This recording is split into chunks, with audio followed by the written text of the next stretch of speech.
예배 시간이 되었으므로 다 같이 사도신경 고백하여 오늘의 예배를 하나님께 드리도록 하겠습니다. 나는 전능하신 아버지 하나님 천지의 창조주를 믿습니다. 나는 그의 유일하신 아들 우리 주 예수 그리스도를 믿습니다. 그는 성령으로 잉태되어 동정녀 마리아에게 사시고 본디오 빌라도에게 고난을 받아 십자가에 못 박혀 죽으시고 장사된 지 사흘 만에 죽은 자 가운데서 다시 살아나셨으며 하늘에 오르셔 전능하신 아버지 하나님 우편에 앉아 계시다가 거기로부터 살아있는 자와 죽은 자를 심판하러 오십니다. 나는 성령을 믿으며 거룩한 공교회와 성도의 교제와 죄를 용서받는 것과 몸의 부활과 영생을 믿습니다. 아멘.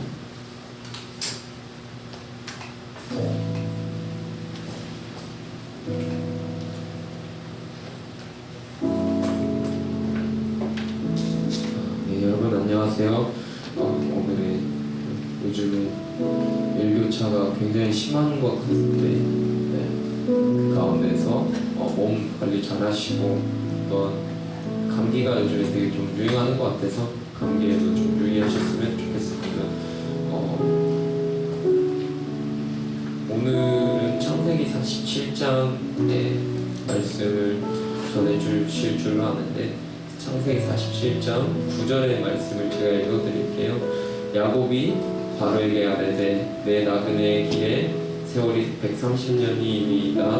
내 나이가 얼마 못되니 우리 조상의 나그네 길에 연조에 미치지 못하나 험악한 세월을 보냈었나이다 하고 아멘. 지금 그 9절에 나타난 야곱의 고백이 저는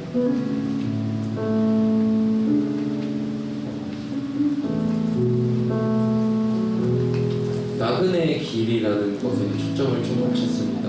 우리가 살아가는 지금 이 삶 가운데에서도 우리는 결국 우리의 본향에 들어갈 것이며 우리의 본향을 그리는 그리고 또 그날을 소망하며 살아가는 그 우리의 삶의 길일 것입니다. 그러한 말들이 우리에게 소망이 되고 나그네라는 말이 어느 한 곳에 이제 정확히 정착되어 있지 않고 떠돈다는 말인데 우리가 이 땅에 뿌리박고 이 땅에서 삶이 끝인 것처럼 사는 것이 아닌 우리가 이 땅에서 나그네로 산다는 것은 우리는 이 땅에서 어딘가에 얽매이지 않고 자유롭게 살 수 있다는 것이기도 한다는 생각이 들었습니다. 우리가 찬양을 이제 고백하며 나아갈 때에 저는 이제 그 야곱의 고백이 또한 그 말을 함으로써 그러나 내가 험악한 세월을 보냈고 나는 나그네지만 내가 이렇게까지 살 수 있었던 것은 모든 것이 하나님의 은혜였다라고 고백하는 것 같았습니다. 우리 같이 이 시간에 찬양하며 나아갈 때에 주여 아버지께서 각자의 삶, 여러분들 각자의 삶 가운데에서도 보내신 바 그리고 이끄시고 계시는 그 길을 생각하시면서 그러나 우리가 그 길을 뒤돌아볼 때 우리에게도 그것이 은혜였다라는 것을 깨닫게 해주실 하나님을 신뢰하며 나아갔으면 좋겠습니다.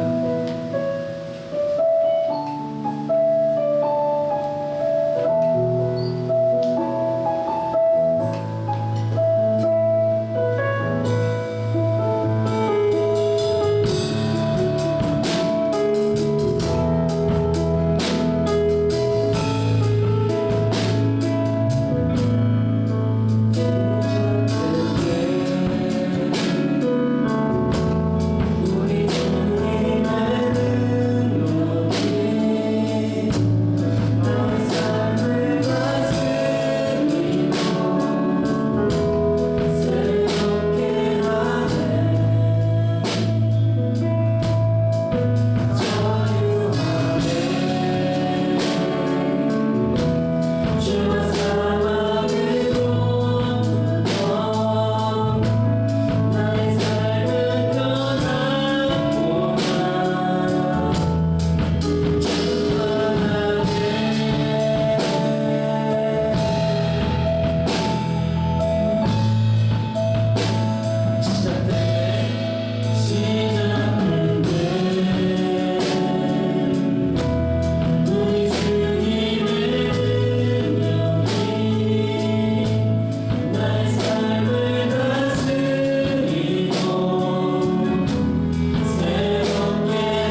삶이었다라고 고백하고 자신의 삶은 험악한 삶이라고 고백했습니다. 그러나 그 길이 어떠한 길인 줄 알기에 야곱은 그 길을 갔고 그 길을 갔을 때에 다시 한번 그 야곱의 말은 저희에게 그러나 그 모든 것이 주께서 주시는 은혜로 가능했다라고 하는 간증과 같은 고백으로 들렸습니다. 우리의 삶도 이와 같아졌으면 좋겠습니다. 우리의 삶이 치열하고 우리의 삶이 험악한 세월을 보내게 할 수 있겠지만 그 가운데서 우리는 나그네로 살아갈 줄로 그리고 나그네로 살아갈 것을 택하셨으면 좋겠습니다. 그 말은 우리가 이 땅에 어떠한 무언가 또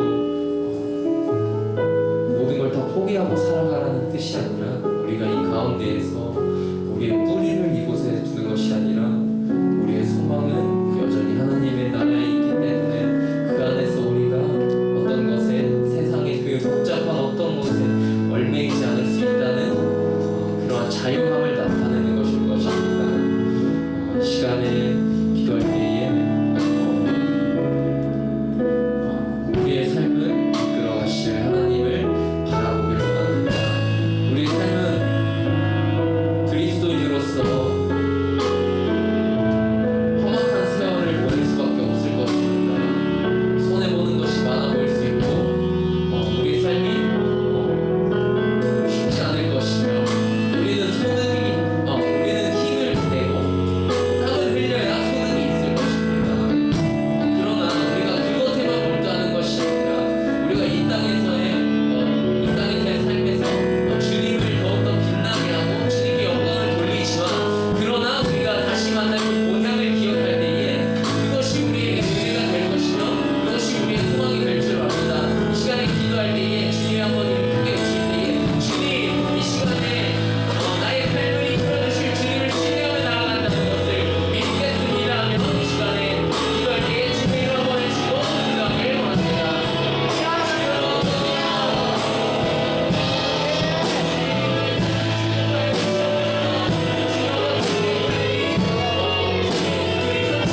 생각은 잠시 내려놓고 세상으로 흩어져 있던 마음을 모아 주님 앞에 나아가기를 원합니다. 지금 드리는 예배가 온전히 하나님께 마음을 드리는 시간이 되도록 우리 안에 임재하여 주세요.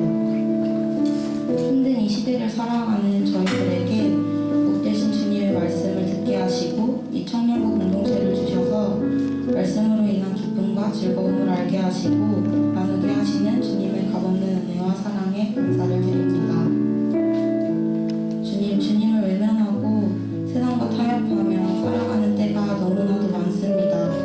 주님의 값없는 은혜와 사랑에도 불구하고 눈앞에 닥친 상황들을 핑계삼아 주님 앞에 모든 것을 내려놓지 못하고 나의 힘으로 살아가려고 했던 순간들을 돌이켜봅니다. 긍휼의 하나님, 이런 저희를 불쌍히 여겨주세요.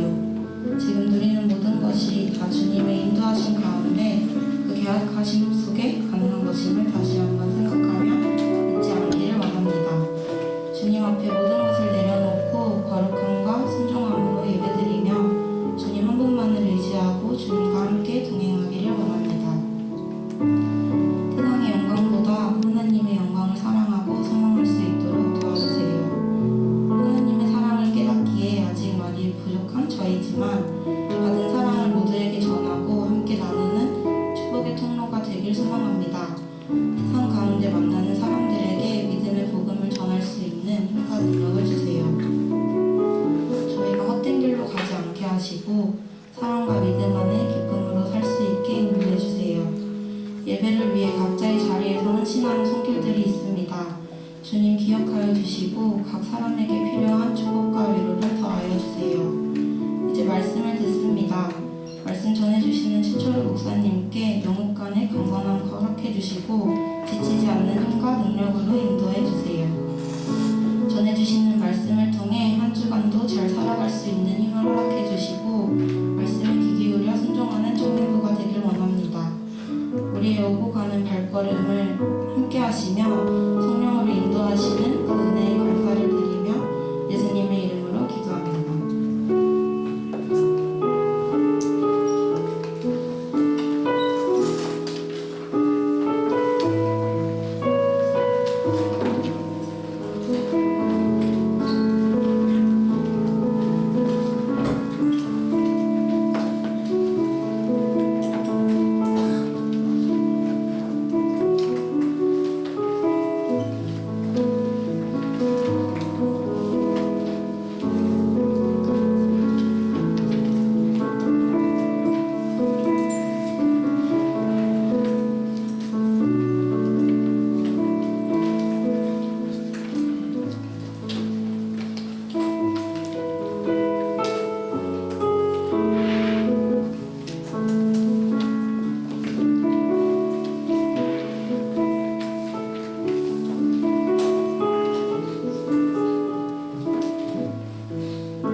창세기 47장 1절에서 12절입니다.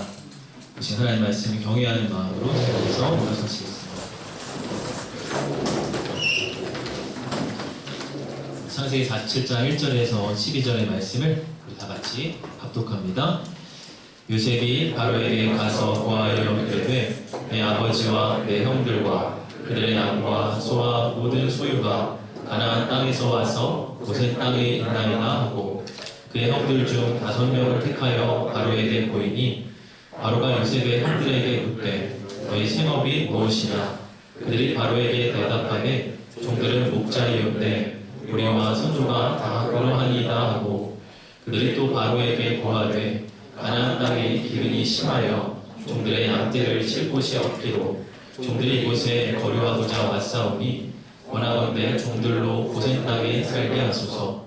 바로가 요셉에게 말하이르되 내 아버지와 형들이 내게 왔은즉 애굽 땅이 내 앞에 있으니 땅의 좋은 곳에 내 아버지와 내 형들이 거주하게 하되 그들이 고센 땅에 거주하고 그들 중에 능력 있는 자가 있거든 그들로 내 가축을 관리하게 하라. 요셉이 자기 아버지 야곱을 인도하여 바로 앞에 서게 하니 야곱이 바로에게 축복하매 바로가 야곱에게 묻되 내 나이가 얼마냐? 야곱이 바로에게 아뢰되 내 나그네 길의 세월이 130년이니이다. 내 나이가 얼마 못 되니 우리 조상의 나그네 길의 연조에 미치지 못하나 험악한 세월을 보내었나이다 하고 야곱이 바로에게 축복하고 그 앞에서 나오니라.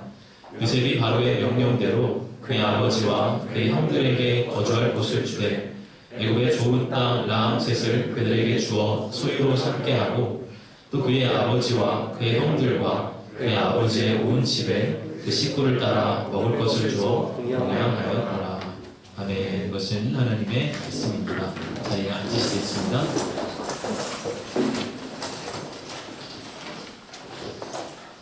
오늘 이 말씀은 야곱의 가족들이 이제 바로 왕 앞에 서게 되는 그런 이야기를 보여주고 있습니다. 요셉과 형들이 화해를 한 뒤에 이제 형들은 아버지인 야곱을 모시고 애굽으로 내려오게 되죠. 바로 앞장인 창세기 46장에는 이 요셉과 야곱의 22년 만에 그런 극적인 만남이 감동적으로 그려지고 있습니다. 야곱은 70명의 식솔들을 포함해서 소와 가축과 모든 재산들을 이끌고 이제 애굽의 고센 땅이라고 하는 지역에 머물고 있었습니다. 요셉의 중재를 통해서 형들 5명이 가족 대표로 바로와 면담을 하게 되고 또 야곱 역시도 이 바로와의 짧은 만남을 가진 뒤에 바로는 그들에게 호의를 베풀게 되죠. 애굽의 가장 좋은 땅이었던 이 고산 땅에 이 야곱의 모든 가족들이 머물 수 있도록 그렇게 배려를 해줍니다. 가나안에 있든 애굽에 있든 그들이 어디에 있든 하나님이 그들을 책임지시고 그들의 먹을 것을 채워주시고 그들의 필요를 채워주시는 그런 하나님의 역사를 볼 수가 있는 것이죠. 또 더 나아가서는 아브라함에게 너에게 많은 민족을 이루겠다 하신 약속이 이 애굽 땅 안에서 이루어지게 되거든요. 70명의 사람들이 200만 명이나 되는 민족의 수로 불어가는데 이 애굽이 하나의 자궁의 역할을 하게 됩니다. 그렇게 하나님의 섭리 가운데 그 약속이 지금 이루어져 가고 있는 것을 오늘 본문을 통해서 우리는 볼 수가 있습니다. 오늘 이 말씀을 통해서 세상 앞에 선 우리의 정체성이 어떠해야 하는가에 대한 이야기를 나누어 보고자 합니다. 먼저 3절의 말씀을 우리 같이 한번 읽어볼까요? 3절 시작. 바로가 요셉의 형들에게 묻되 너희 생업이 무엇이냐? 그들이 바로에게 대답하되 종들은 목자이온데 우리와 선조가 다 그러하니이다 하고 요셉이 이 5명의 형들을 대표로 하여서 이제 바로 왕 앞에 세우게 됩니다. 왕을 아련하는 그러한 자리이죠. 이 자리에서 바로는 그들에게 너희 생업이 무엇이냐 하고 묻고 있습니다. 애굽 땅에 들어와 산다 하더라도 그들이 스스로 벌어먹을 수 있는 그런 생업이 있어야 하겠기에 바로는 지금 그것을 확인하고 있는 것이죠. 이에 대해서 형들은 저희는 목자입니다. 저희 조상 대대로 이 목자의 직업을 가졌습니다. 그렇게 답을 하고 있습니다. 이 오늘 본문의 바로 앞부분을 보면요, 애굽 사람들이 이 목축을 가증히 여겼다 그런 말이 나와 있습니다. 즉 이 목축이라는 것은 애굽 사람들에게 있어서 당대의 쓸리비 업종이라는 것이죠. 가축을 키워야겠기에 냄새가 나고 늘 이렇게 짐승들과 뒤섞여 살아야 하는 일이었기 때문에 이 목축, 목자라고 하는 직업을 이 애굽 사람들은 천시 여긴 것이죠. 이렇게 천대받는 생업을 가진 것이 이스라엘 야곱의 후손들, 야곱의 자녀들이었습니다. 이렇게 천대받는 직업이었다면 야곱 바로 앞에서 그들이 자기들의 생업을 밝힐 때 그것을 감춘다거나 혹은 조금 쭈뼛쭈뼛한다거나 그러한 모습이 보여야 할 것 같은데 도리어 아주 명확하게 우리는 목자입니다. 뿐만 아니라 우리 조상 대대로 우리는 목자로 살았습니다. 하고 아주 뚜렷하고 명확하게 밝히고 있습니다. 왜 그럴까요? 첫째 이유는 그들이 이제 고센 땅을 얻기 위해서였다라고 할 수가 있어요. 이 고센이라고 하는 이 지역은 이집트 나일강 가장 하류에 이 삼각주가 있는 이 곳에 위치한 땅입니다. 이 삼각주는 이 강의 모든 좋은 양분들이 다 이렇게 휩쓸려 내려오는 곳이기 때문에 그 토양이 아주 비옥하죠. 그래서 이 곳에는 목축하기에 아주 좋은 땅이었습니다. 만약에 그들이 목자임을 그들의 바로에게 밝힌다면 분명히 이 고센 땅을 바로가 주리라 예상을 하고서 요셉이 형들에게 미리 목자임을 분명히 밝히십시오 이렇게 이야기를 한 것이죠. 두 번째 이유가 있는데 이거 더 중요한 이유는 무엇이냐면 그들이 애굽 사람들과 어느 정도 거리를 두고서 살기 위함이었습니다. 애굽 사람들은 목축을 천시 여겼다라고 했죠. 냄새가 나니까 가까이 하고 싶지 않은 그런 직업이 이 목자라고 하는 직업이었어요. 그러하기 때문에 지금 바로는 이들을 조금 멀리 떨어진 곳에 위치시키고 있는 것입니다. 이 고센 땅은 비록 토양이 좋은 땅이긴 했지만 애굽 본토와는 거리가 멀리 떨어진 애굽 사람들이 별로 지내지 않는 이제 그러한 곳입니다.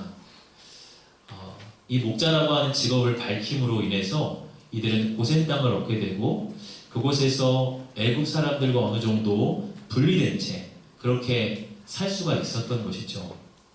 그들이 이곳에 살게 되었기 때문에 여러분 오랜 시간이 지나도 이 야곱의 후손들은 자기들의 민족성을 지키며 살아갈 수가 있었습니다. 이 출애굽기의 말씀을 보면요 400년 뒤에요 아주 오랜 시간이 흐릅니다. 그런데도 여전히 그들이 고센 땅에 살면서 한 자기들의 민족을 이루고 있음을 보게 돼요. 그들이 고센 땅이라고 하는 구별된 땅에 살았기 때문에 그러했던 것이죠. 만약 그들이 자기들의 목자라고 하는 이 직업을 창피하게 여기고 애굽인들처럼 그냥 살고자 했다면 아마 100년도 지나지 않아서 그들은 애굽인들의 문화에 완전히 동화되었을 것입니다. 야곱이라고 하는 이삭, 아브라함이라고 하는 이름조차 까먹고 그 조상들에게 주신 언약조차 그들은 기억하지 못했을 것입니다. 그러나 하나님이 고센 땅을 예비하시고 그들이 구별된 땅에서 비록 애굽 지역 안에는 있지만 애굽 사람들과 뒤섞여 살아가지 않을 수 있는 이 고센이라고 하는 지역에 머물고 살아가면서 그들의 구별된 정체성을 지킬 수가 있었던 것이죠. 또 한 가지 중요한 이유는 무엇이냐면 이 목자라고 하는 직업이 그들에게는 소중한 직업이었기 때문에 그렇습니다.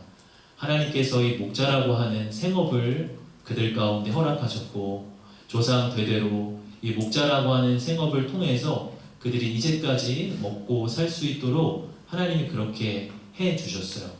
그러하기에 이 목자라고 하는 직업에 대한 또 이 생업에 대한 하나님이 주신 이 생업에 대한 프라이드가 그들에게는 있었던 것이죠. 우리는 목자요 또 조상 대대로 목자를 했습니다. 그렇게 생업을 떳떳이 밝히고 있는 것입니다. 여러분 어떻습니까? 세상에서 참 많은 직업들이 또 좋은 번듯한 직업들이 참 많이 나타나고 있는 것을 보게 돼요. TV 프로그램에서 나오는 그런 남녀들의 그 직업을 보면 대기업 혹은 뭐 의사 혹은 금융권에 있는 사람, 돈을 연봉을 얼마씩 버는 사람 이러한 직업들이 참 많이 등장을 합니다. 그런 것 속에서 내가 가지고 있는 직업에 대한 내가 가지고 있는 생업에 대한 부끄러움을 갖고 그것을 창피하게 여길 수가 있어요. 그러나 여러분 지금 내가 가진 이 생업은 하나님이 주신 생업입니다. 내가 지금 취하고 있는 이 직업은 하나님이 주신 나의 소명이요 하나님이 그것을 통해서 먹고 살아갈 수 있도록 주신 자리입니다.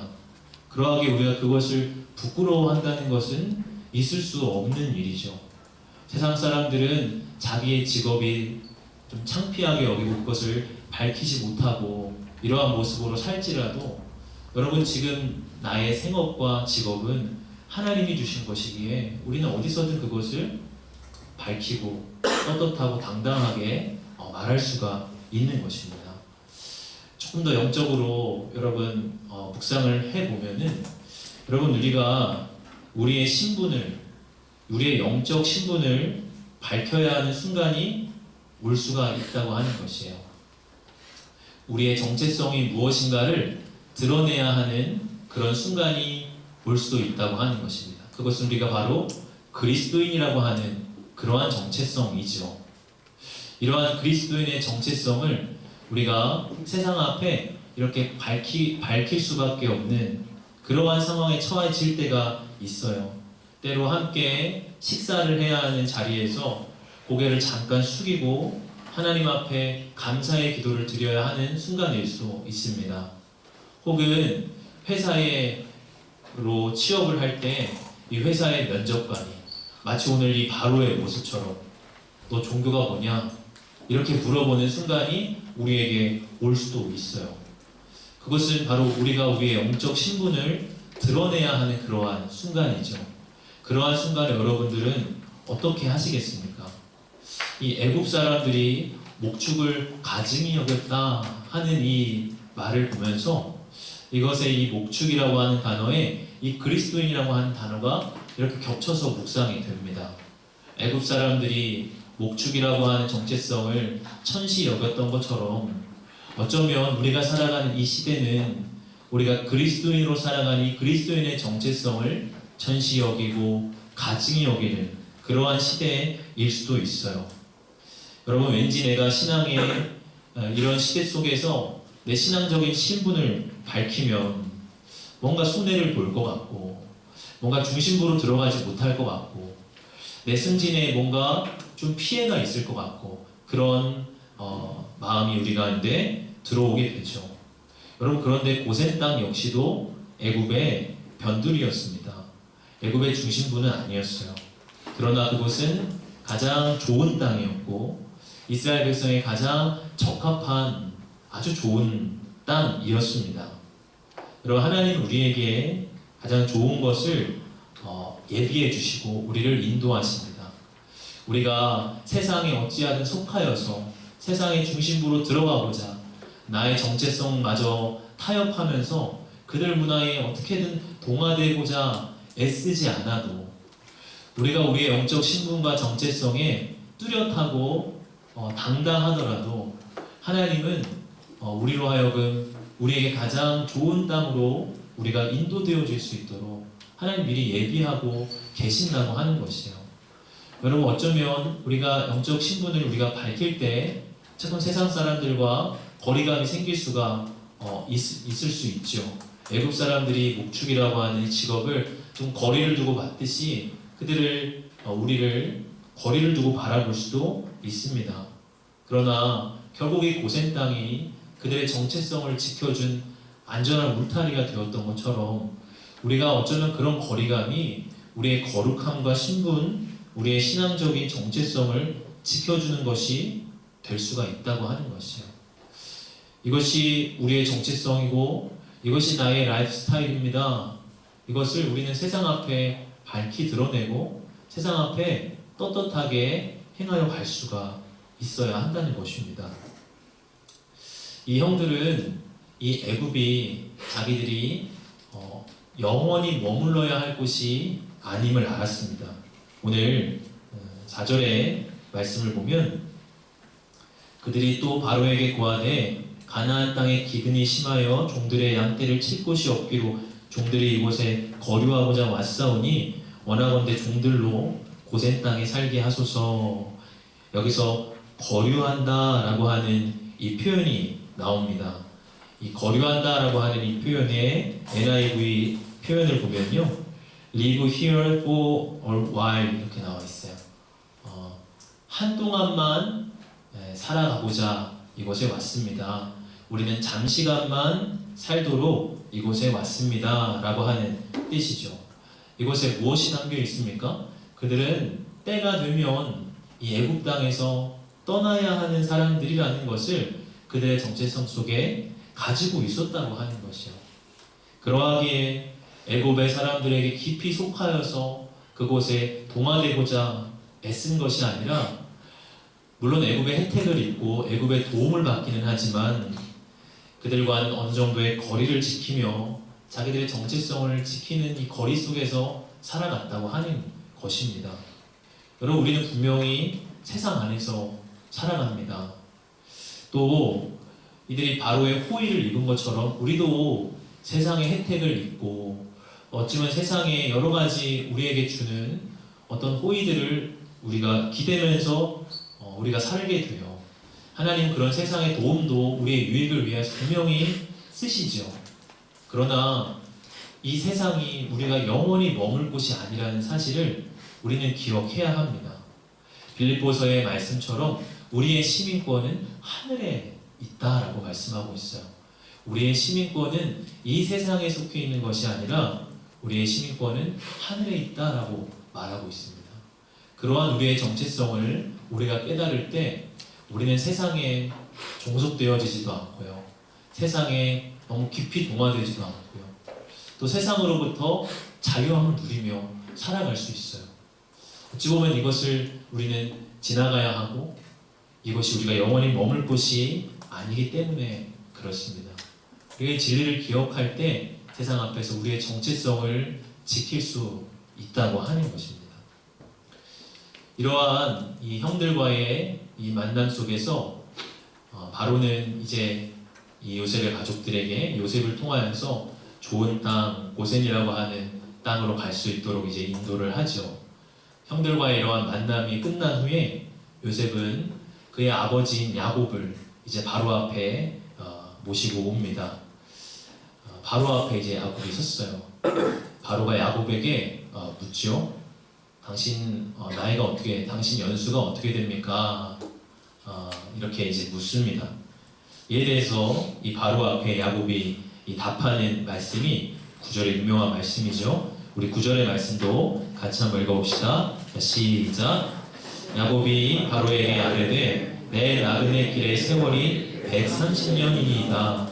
내 나이가 얼마 못 되니 우리 조상의 나그네 길의 연조에 미치지 못하나 험악한 세월을 보내었나이다 하고, 야곱은 자기의 인생을 지금 이 130년이라고 하는 참 길었던 이 인생을 이렇게 한마디 안에, 이 한 구절 안에 참 요약해서 이렇게 이제 수레하고 있습니다.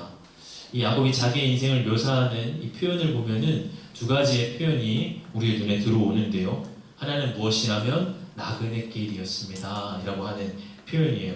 나그네 길의 세월이 130년이었습니다. 이러한 말입니다. 여러분, 나그네, 이 나그네 길, 나그네가 뭘까요? 여기저기 떠도는 삶, 어느 한 곳에 완전히 정착하지 못하여서 계속 이렇게 다닐 수밖에 없는 그러한 삶을 이야기하고 있습니다. 여러분, 야곱의 삶을 한번 우리가 이제까지 계속 창세기를 통해서 쭉 묵상해 왔어요. 여러분, 야곱의 인생을 한번 이렇게 떠올려 보십시오. 정말 야곱의 인생은 정말 나그네 같은 인생이었어요. 그가 태어난 곳은 어디죠? 가나안 땅 부엘세바에서 그가 태어나게 되죠. 그런데 이 형과의 불화 때문에 그는 외삼촌 라반이 있는 하란이라고 하는 너무나 먼 곳으로 가게 됩니다. 그리고 그곳에서 20년이라고 하는 세월을 보내게 되죠. 그리고 극적으로 다시금 그의 가나안 땅, 그의 고향이 있는 가나안 땅으로 돌아오게 돼요. 이 가나안 땅에서도 계속 그는 이렇게 여기저기 이주를 하며 다니다가요, 결국 또 인생의 말년에 와서 어때요? 또 지금 애굽 땅으로 온 거예요. 결국에 이 야곱은 애굽 땅에서 그의 생을 마감하게 됩니다. 야곱의 인생은 어떻습니까? 어느 한 곳에 온전히 정착하지 못하는, 계속해서 떠돌아다니는 그런 나그네 길이었어요. 여러분, 우리의 인생도 이러한 나그네의 인생이라고 하는 것입니다. 여러분, 여기서 이 나그네 길이라고 하는 것을 NIV 표현을 보면요, 필그리미즈라고 이렇게 나오는데요. 이 필그리미즈라고 하는 이 말에서 우리가 잘 아는 필그림이라고 하는 단어가 나옵니다. 바로 순례자라고 하는 단어죠. 여러분, 순례자라는 것은 이 땅에 영원한 목적지가 없다고 하는 거예요. 그런데 천국 도성을 향해서 계속해서 나아가는 삶을 말하는 것이죠. 여러분, 우리의 인생은 이러한 순례자의 삶, 우리의 인생은 이 땅에 영원히 안주하는 삶이 아니라 영원한 천국 도성을 향해서 나아가는 삶입니다. 그러하기에 우리가 어찌 보면 이 땅에서 불안함을 느끼는 것은 당연할 수도 있어요. 왜요? 내가 온전한 내 집에서는 편하죠. 그러나 내 집이 아닌 바깥에서 다니면 어때요? 뭔가 빨리 집에 가야 내가 편하게 쉴 수가 있잖아요. 여러분, 우리가 온전한 안식, 우리가 편안하게 완전하게 안식할 그날은 바로 천국 도성에 우리의 영원한 분양에 도달했을 때에 우리는 완전한 안식을 취할 수가 있습니다. 그러하게 여러분, 어쩌면 이 삶을 통과해 갈 때 내가 좀 불안하고 불안전하고 하는 것을 이상하게 여기지 마십시오. 그건 어찌 보면 당연한 것이에요. 우리의 온전한 안식은 저 천국 도성에 있어요. 그 길을 향해서 우리는 나그네 길로 계속해서 걸어가는 것입니다. 또 야곱은 자기의 인생을 험악한 세월이다 라고 말을 하고 있습니다. 참 험악한 세월을 보냈습니다.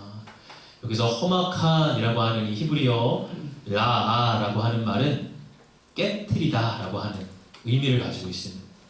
정말 세월의 극심한 아픔 속에 이리저리 부딪히고 정말 깨지고 막 까지고 한 것이 자기의 험악한 세월이었습니다. 그러한 지금 고백을 하고 있는 거예요. 여러분, 야곱만큼 참 인생이 우여곡절이 많았던 성경 인물이 또 있을까 싶습니다. 이 창세기에 아브라함, 이삭, 야곱 이렇게 믿음의 조상들이 나오지만 그 중에서도 가장 어찌 보면 환난을 많이 겪은 사람이 이 야곱이에요. 형 에서와의 이 갈등 속에서, 이 두려움 속에서 20년의 세월을 보냈어요.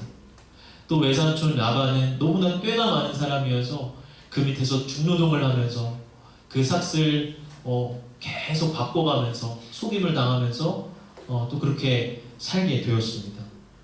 또한 정말 너무나 사랑했던 라헬이라고 하는 여인을 먼저 아들을 낳을 때 떠나 보냈어요. 심지어는 눈에 넣어도 아프지 않을 이 요셉을 그가 죽은 줄로만 알고 22년의 세월을 보냈어요. 여러분, 부모가 자녀를 먼저 떠나보내는 것만큼 이 세상에 큰 고통은 없죠. 야곱은 그러한 고통을 겪은 사람입니다. 정말 그야말로 깨지고 그야말로 험악한 세월을 보낸 것이 야곱의 삶이에요. 근데 여러분, 이 라아, 깨어지다, 여러분, 이 험악한 세월을 보내면서 야곱은 정말 깨어졌어요. 그의 육신의 상처만 이렇게 육신의 모습만 깨어진 것이 아니라 그의 자아가 깨어지고 그의 고집이 깨어지고 그 안에 너무나 이렇게 움켜쥐려고 하는 그러한 욕심이 깨어지고 하나님이 아니라 자기의 힘과 자기 계획과 꾀로 살아가려고 했던 그런 모든 자기의 장깨가 다 깨어져 버렸어요. 마치도 이 조각가가 이 망치와 끌로 이 대리석을 막 깨뜨리면서 이 형상을 조각해 나가는 것처럼 하나님께서 이 야곱이라고 하는 이 사람의 인생을 이렇게 깨뜨리시면서 하나님의 형상을 만들어 가셨음을 우리가 보게 되는 것입니다. 그것이 바로 험악한 세월을 보냈습니다 하는 것 속에 여러분 묻어나고 있어요. 여러분, 고난 속에서만 배울 수 있는 것들이 있죠. 쉽게 배운 것들은 쉽게 잊어버려요. 여러분, 정말 소중한 것들은요, 험악한 시간 속에서 체득되어지는 것입니다. 정말 깨트려지는 그 상황에서 하나님을 만나고 나의 완고함이 깨어지게 돼요. 그러한 삶 속에서 우리는 하나님을 정말 깊이 만나게 돼요. 머리로만 알던 하나님을 정말 우리의 삶 깊이 만나게 되는 거예요. 우리가 지난 한 주간 동안 다니엘 기도회를 했는데 간증을 들었어요. 근데 간증이, 우리는 간증하면은 이렇게 해서 성공했습니다, 이런 성공담으로 생각하기가 쉬워요. 그러나 들어보면 사실은 성공담이 아니라 실패담이에요. 깨지는 삶의 과정이요, 험악한 세월을 보낸 사람들의 이야기예요. 그런데 그 험악한 세월 속에 정말 하나님을 깊이 만난 사람들의 이야기, 그것이 바로 간증인 것이죠. 여러분, 우리가 험악한 세월을 보내고 있다고 해서 낙심할 것이 아닌 이유가 여기에 있습니다. 여러분, 우리가 험악한 세월을 보내는 것은 하나님이 우리를 깨트리시고 그냥 아예 가루로 만들어 버리시게 깨트리는 것이 아니라 하나님의 형상을 빚으시기 위해서 우리를 깨트리고 있는 과정임을 우리는 기억할 수가 있습니다. 저는 이 야곱이 이 험악한 세월이었습니다. 이렇게 자기 인생을 수레하면서 참 그 앞에서 한숨을 푹 쉬면서 이렇게 이야기하는 모습이 이렇게 막 그려져요. 이렇게 한번 묵상을 해봐요. 그런데 이 험악한 세월이었습니다 하고 이 야곱의 말들에 무언가가 생략되어 있는 것이 아닌가 하는 생각을 합니다. 험악한 세월이었습니다 하고 괄호 열고 그러나 하나님의 은혜로 여기까지 왔습니다 하는 그것이 야곱의 마음의 진심이 아니었을까. 그러나 이 바로는 하나님을 알지 못하는 자였기 때문에 아마 그런 고백을 하지 않고 그냥 이렇게 이야기한 것 같아요. 그 험악한 세월을 야곱이 살아내어 여기까지 올 수 있었던 그 이유도 하나님이 함께 하셨기 때문인 것이죠. 여러분, 이 야곱은 바로와의 만남을 이제 마치고 이제 나옵니다. 10절의 말씀을 보면요. 10절의 말씀 같이 한번 읽어볼까요? 시작.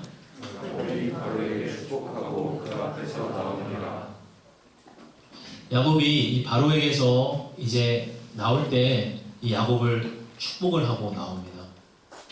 나올 때뿐만 아니라 이 야곱이 바로를 만나는 그때에도 축복을 하는 것을 볼 수가 있어요. 7절의 말씀을 보면 요셉이 자기 아버지 야곱을 인도하여 바로 앞에 서게 하니 야곱이 바로에게 축복하매. 여러분, 이 모습을 한번 그려보십시오. 참 재밌는 광경이지 않습니까? 여러분, 바로와 야곱을 한번 대조해 보세요. 바로는 지금 대제국의 황제입니다. 그리고 야곱은 지금 이 땅의 거류민으로 와 있어요. 바로는 화려한 옷과 장신구로 치장이 되어 있습니다. 그런데 야곱은 험악한 세월을 보내며 얼굴에 확 주름이 가득하고 허리가 구부정한 노인이에요. 그런데 야곱이 들어오면서 바로를 축복하며 들어오는 그러한 모습, 그와 헤어질 때에도 그를 향하여 축복하는 모습을 봐요. 참 당당한 그런 모습을 우리가 보게 되죠. 그 어찌 보면 참 재밌는 모습입니다. 여러분, 히브리서 7장 7절의 말씀을 보면요, 이런 말씀이 있어요. 논란의 여지 없이 낮은 자가 높은 자에게서 축복을 받느니라, 이렇게 말하고 있습니다. 높은 자가 낮은 자에게 축복을 한다. 제가 담임 목사님을 축복하는 것이 아니라 담임 목사님 저를 축복해 주셔야 되겠죠. 여러분, 이 높고 낮음이라고 하는 것은 어떤 신분의 높고 낮음을 그런 이야기하는 것이 아니라 더 마음의 여유가 있고 더 은혜가 충만한, 더 하나님을 깊이 경험한 그러한 자가 다른 사람을 향해서 축복해 줄 수 있다라고 하는 것입니다. 어쩌면 세상적인 눈으로는 바로가 야곱을 축복해 줘야 맞을 것 같은데 야곱이 바로를 축복하고 있는 것입니다. 여러분, 이것은 야곱이 지금 아브라함에게 주신 하나님의 약속을 기억하고 있었다고 하는 걸 보여줍니다. 여러분, 창세기 12장 2절에서 3절 말씀을 보면요, 내가 너로 큰 민족을 이루고 내게 복을 주어 내 이름을 창대하게 하리니 너는 복이 될지라 땅의 모든 족속이 너로 말미암아 복을 얻을 것이라 하신지라. 아브라함에게 주신 약속입니다. 야곱은 이 약속을 유산으로 이어받은 자예요. 그러니까 야곱은 지금 이곳에 그냥 빌부터 살기 위해 온 자가 아니라 이 민족을 축복하기 위해 온 자라는 것이 자기의 정체성입니다. 참 당당하죠. 축복하는 사람입니다. 막 얻어내기 위한 이렇게 비굴하게 이렇게 좀 주십시오 하는 그런 자세가 아니라 도리어 자기가 가진 이 복을 축복하며 흘려보내줄 수 있는 그러한 사람으로 지금 서 있다고 하는 것이. 사랑하는 여러분, 우리의 정체성이 여기에 있습니다. 우리도 역시 이 세상을 축복하는 자로 하나님이 불러주셨습니다. 우리가 어떻게 이 세상을 축복할 수, 나도 가진 게 없고 나도 이렇게 초라한 자인데 그것이 아니에요. 여러분, 축복한다는 것은 내가 그 복을 이미 깊이 누린 자만 축복할 수가 있죠. 우리가 하나님의 복을 깊이 누린 자는 축복하며 살아가는 인생이 됩니다. 여러분, 야곱은 정말 쟁취하고 자기 것을만을 이렇게 취하려고 태어날 때부터 형의 발목을 움켜쥐고 산 그러한 사람이에요. 그런데 이 야곱이 험악한 세월을 지나오면서 이제 야곱은 그 손을 펴서 남을 축복하는 인생이 되었다고 하는 것이. 여러분, 우리의 인생도 이러한 축복하는 인생으로 하나님 우리를 변화시켜 가게 하십니다. 나의 것을 연연하고 나의 것을 움켜쥐기 위해서 안달하며 살아가지만 우리가 우리의 세월을 지나며 하나님을 깊이 경험하며 남을 향하여 손을 펴 축복하는 그러한 사람으로 하나님 우리를 세워 주신다고 하는 것이. 여러분, 야곱이 바로를 어떻게 축복했을까요? 어떤 축복을 그에게 주었을까? 바로는 이미 모든 걸 가진 사람이잖아요. 모든 권력과 재력을 다 가진 사람이잖아요. 근데 야곱은 그를 축복하기를 그가 하나님을 알게 되기를, 그가 하나님의 지혜로 이 제국을 다스리기를, 그가 마음 가운데 하나님의 평강을 그가 누리며 살 수 있기를, 그러한 마음으로 이 바로를 축복하지 않았을까 하는 묵상을 해봅니다. 지난 주간에 이 뉴스로 계속 나온 이슈가 된 그 뉴스 중에 하나가 뭐냐면 이 사우디의 왕세자가 우리나라에 방한을 한다, 뭐 그런 이야기로 뉴스가 도배가 돼요. 이 빈살만이라고 하는 이 왕세자, 그의 재력이 뉴스에 조명이 되더라고요. 그가 가진 재력이 2조 달러, 2,600조 원에 이른다. 우리가 뭐 대단한 부자로 알고 있는 만수르보다 뭐 10배나 되는 그런 재력가, 세계 최고의 갑부다. 딱 하루, 우리나라에 딱 하루 머물렀는데 이 롯데호텔의 전객실 400개의 전객실을 2주 동안 예약을 했대요. 하루 머무는데 왜 2주 동안 예약을 했는지 모르겠지만 재력을 과시하고자 했나 보죠. 2주 동안 롯데호텔을 뭐 통째로 빌리고 뭐 그냥 이 하루 짐이 이삿짐 수준으로 뭐 가져왔고 그런 것이 이제 조명이 돼요. 제 눈에 들어온 것 중에 하나 뭐냐면 그의 별명, 이 빈살만이라고 하는 왕세자는 미스터 에브리띵이라고 하는 별명을 가지고 있대요. 모든 게 가능한 자. 그게 그의 별명. 어찌 보면 오늘 이 야곱이 마주하고 있는 이 바로도 당대의 미스터 에브리띵이었겠죠. 모든 게 가능한 자.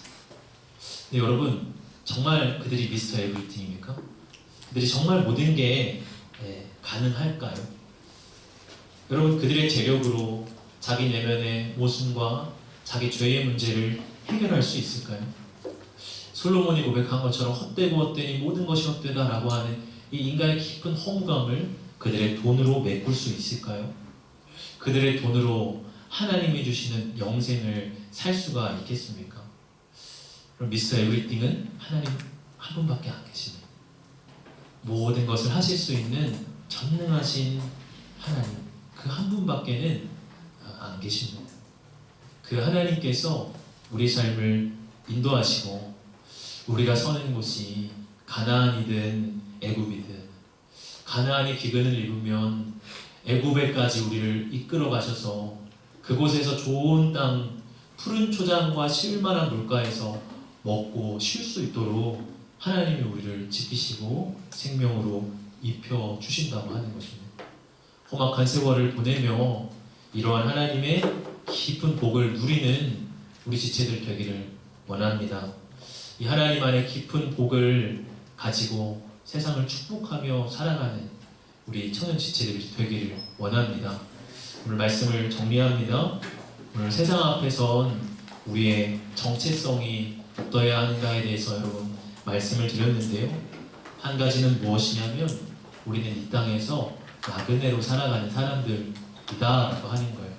너무 세상에 종속되고 동화되고 거기에 어떻게든 줄을 서고자 하지 않아도 하나님 우리를 책임지신다라는 것이고, 또 한 가지는 무엇이냐면 우리는 이 세상을, 우리의 이웃을 축복하는 자로 부름받았다라고 하는 사실입니다. 여러분, 세상 앞에서 떳떳하십시오. 세상 앞에서 당당하십시오. 이러한 정체성으로 살아가시는 우리 귀한 청년들 되시기를 축복합니다. 우리 같이 말씀 기억하며 찬양합시다.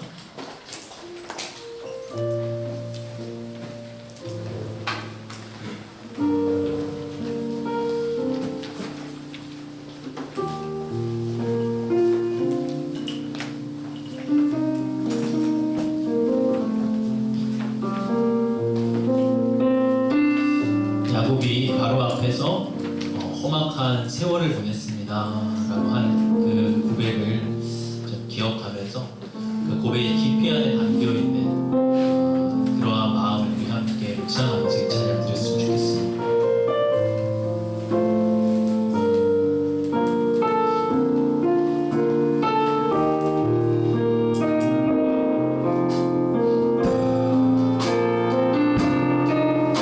내가 두려웠던 모든 것들이 내가 지나왔던 모든 시간이 내가 걸어왔던 모든 순간이 당연한 건 아니라 은혜였소.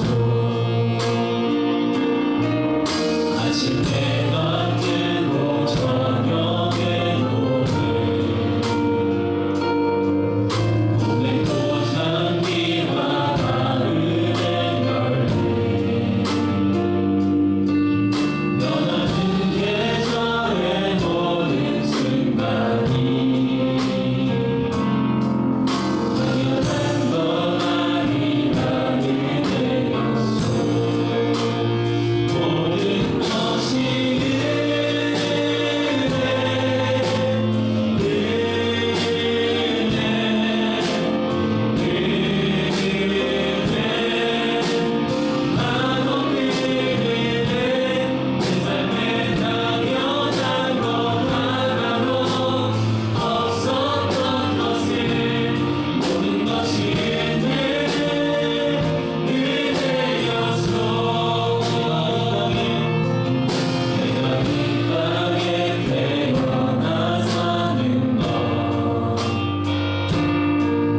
어린아이 시절과 지금까지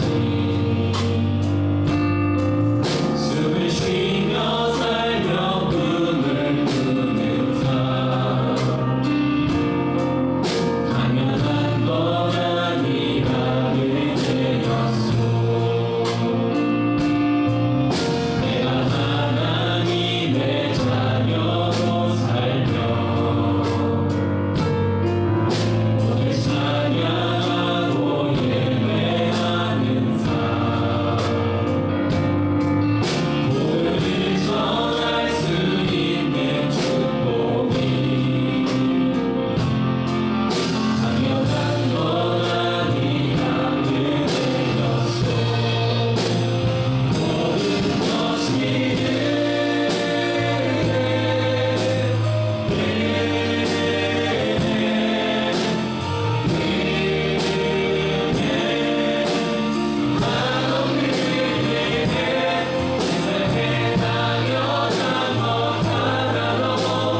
없었던 것에 모든 것이 은혜였소. 모든 것이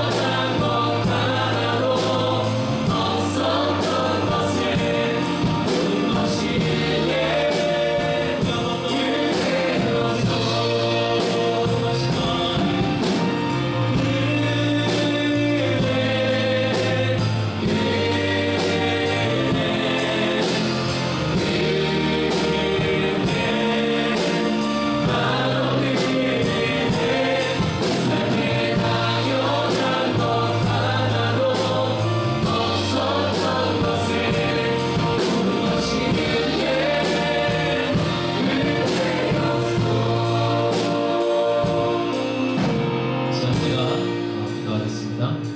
하나님, 우리의 인생의 걸음을 이끄시고 때로 험악한 세월을 지나가는 것 같지만 변함없이 우리와 동행하시는 하나님을 인정합니다. 하나님, 우리의 인생의 마지막이 되었을 때 우리의 인생을 돌아보며 우리도 험악한 세월이었지만 그 세월 동안 하나님이 나와 함께 하셨습니다. 그렇게 고백하는 자가 되게 하여 주시옵소서. 하나님, 때로 세상의 것들이 우리 앞에 너무나 커 보이고 그 세상 앞에 우리는 너무나 초라해 보일 때도 있습니다. 그러나 주님, 우리의 시민권이 이 땅이 아니라 하늘에 있는 것임을 우리로 다시 한번 하나님 기억해 하여 주시옵소서. 그래서 하나님이 주신 우리의 영적 신분 정체성을 당당하게 붙들며 하나님 살아가는 저희들 되게 하여 주옵소서. 이 땅의 것에 얽매이지 아니하고 이 땅에서 자유로운 자로 살게 하여 주시고 오직 하나님 안에 소망을 두고 우리의 걸음을 계속해서 걸어갈 수 있도록 주여 지도하여 주시옵소서. 하나님, 우리의 귀한 청년들 하나님 앞에 예물을 올려드립니다.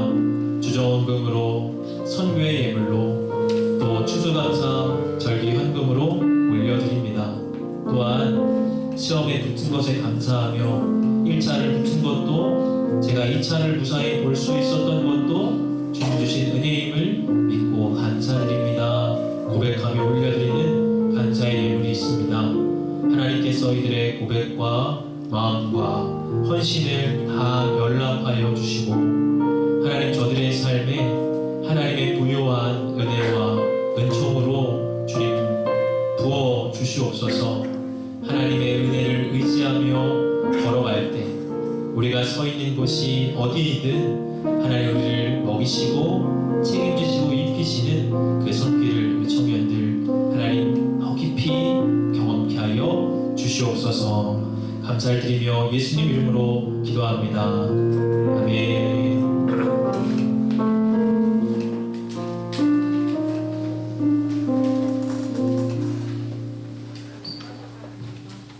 네, 안녕하십니까. 먼저 광고하기 전에 오늘은 추수감사 주일입니다.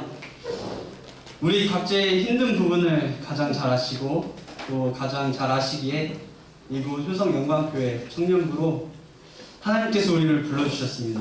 또 하나님을 알아가며 예배드릴 수 있게 하신 모든 걸음이 하나님의 은혜였음을 알기에 우리가 하나님께 감사하다는 박수를 또 올려드리기 원합니다. 그리고 또 우리 리더들도 참 수고가 많죠.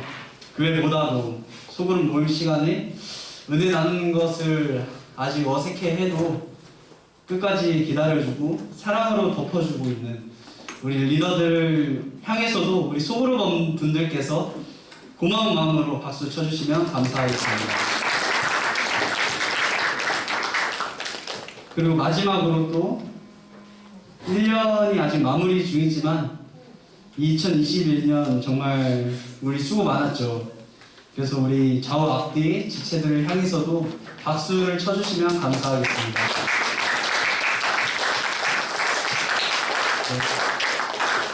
추수감사 주일을 기념해서 교회 측에서 준비해 주신 다가와 있습니다. 우리 리더분들께서는 소그룹원 인원수 취합하셔서 뒤에 임원분들께 오셔서 가져가시면 감사하겠습니다.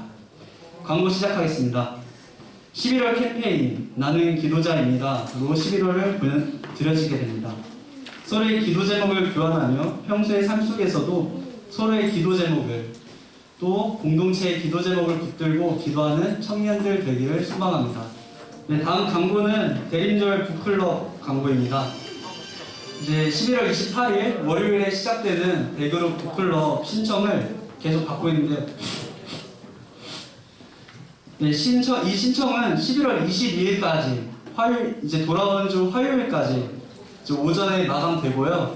신청하는 방법은 이제 각 리더분들 통해서 리더분들께서 취합을 해주시고 소그룹원들께서는 리더분들께 신청을 하시고 리더분들께서는 그 신청된 명단을 저희 임원분들께 넘겨주시면 감사하겠습니다. 이번에 책 제목은 카이 아이들만의 팬인가 제자인가 라는 책인데요. 전 아직 표지밖에 보진 못했지만 표지가 되게 멋있어서 기대 중입니다. 네, 많은 관심 부탁드리고요. 네, 함께 은혜를 나누는 시간이 되기를 소망합니다. 다음 광고는 2023년도 임원 후보자 투표 공지입니다. 다음 주 11월 27일부터 3주간 후보자 투표 기간을 가진 뒤 12월 18일에 정기총회를 가집니다. 후보자 투표와 정기총회를 위해 기도해 주세요. 저번 주에 아마 이 공지가 임시총회로 광고가 나갔는데요. 저희가 정정을 해서 임시총회가 아닌 임원 후보자 투표로 3주의 기간을 가지게 됩니다. 많은 기도 부탁드리겠습니다. 그리고 총모임이 있습니다. 오늘은 소그룹 모임 후에 오늘은 이제 리더 모임으로 드려지게 되고요. 다음 주 11월 27일은 총모임으로 드려지게 됩니다. 이제 임원 리더 팀장님들을 위해서도 함께 기도해 주셨으면 감사하겠습니다. 마지막 광고는 성탄절 전야제 저희가 연극으로 함께 섬기실 성기미들을 모집하고 있습니다. 전야제 일시는 이제 크리스마스 이브죠. 12월 24일 토요일이고요. 이제 연습 기간은 12월 3일부터 매주 토요일 오후 3시에 진행이 됩니다. 이 또한 소그룹원들께서 이제 리더분들 통해서 취합을 해주시고 리더분들은 명단들 취합해주셔서 이재민 총무님한테 연락을 주시면 감사합니다. 그리고 제가 놓치게 있는데 대림절 북클럽 신청은 리더분들께서 저희 회장님께 명단을 넘겨주시면 감사하겠습니다. 이상 광고 마치고 축복하겠습니다.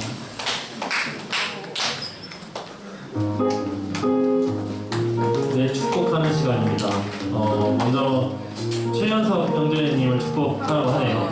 네, 네, 최연석 형제님을 축복하겠습니다. 우리 한 3주 전에 훈련소 들어갔었죠. 이제 이거 빨리 나왔냐고 생각하시는 분들이 있을 텐데 진짜 빨리 나온 것 같아요. 네, 이거 3주 동안 훈련소 안에 들어가 있는 동안 여러 가지 또 고생했을 텐데 또 고생했다는 의미로 전화 통화해봤을 때 되게 목소리도 좋아 보였고 여러 가지 잘 한 것 같아서 눌러 앉으라는 농담도 했었는데 그래도 그 훈련소 기간 동안 열심히 고생하는 분들이 있을 테니까요. 고생했다는 의미로 함께 손을 뻗어서 축복했으면 좋겠습니다. 우리 뒤에 최혜석 형제님께 손을 뻗어서 함께 축복하겠습니다. 하나, 둘, 셋, 넷. 사랑의 예수님 우리의 발을 씻기시네. 우리도 겸손히 서로의 발을 씻기네. 우리 사랑해 주가 우리 사랑하신 같이 우리 사랑하기를 원하네. 예수님처럼. 네, 축복합니다. 자리에 앉아주시고요. 이제 서로서로 축복할 텐데요. 서로서로 축복할 때 또 오늘 말씀에서 들었던 두 가지 우리 그리스도인으로서의 정체성을 기억했으면 좋겠습니다. 먼저는 우리가 이 땅에서 나그네 된 자들을 느끼고 천국 본향을 소망하고 또 하나님 나라를 바라보는 자들로서 이 땅에 부르심을 받았음을 기억하였으면 좋겠고 또 두 번째는 우리가 세상에 하나님의 복을 전달하는 축복자로서 부르심을 받았습니다. 우리가 먼저 하나님의 복을 깊이 들여서 그 누린 복을 가지고 세상에 전달할 수 있는 그런 복의 통로가 되기를 소망하는 마음으로 우리 서로서로 바라보면서 그렇게 권면하는 마음으로 축복했으면 좋겠습니다. 축복하시겠습니다. 셋, 넷. 사랑의 예수님 우리의 발을 씻기시네. 우리도 겸손히 서로의 발을 씻기네. 너를 사랑해 주가 우리 사랑하신 같이 너를 사랑하기를 원하네. 예수님처럼 너를 사랑해 주가 우리 사랑하신 같이 너를 사랑하기를 원하네.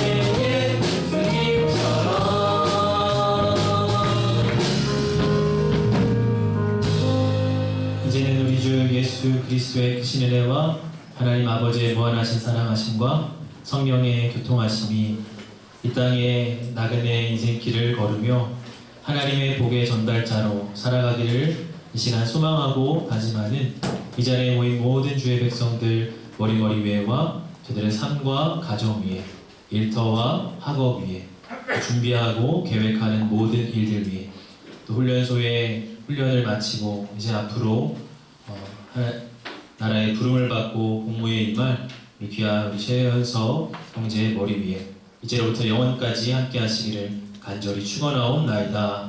아멘.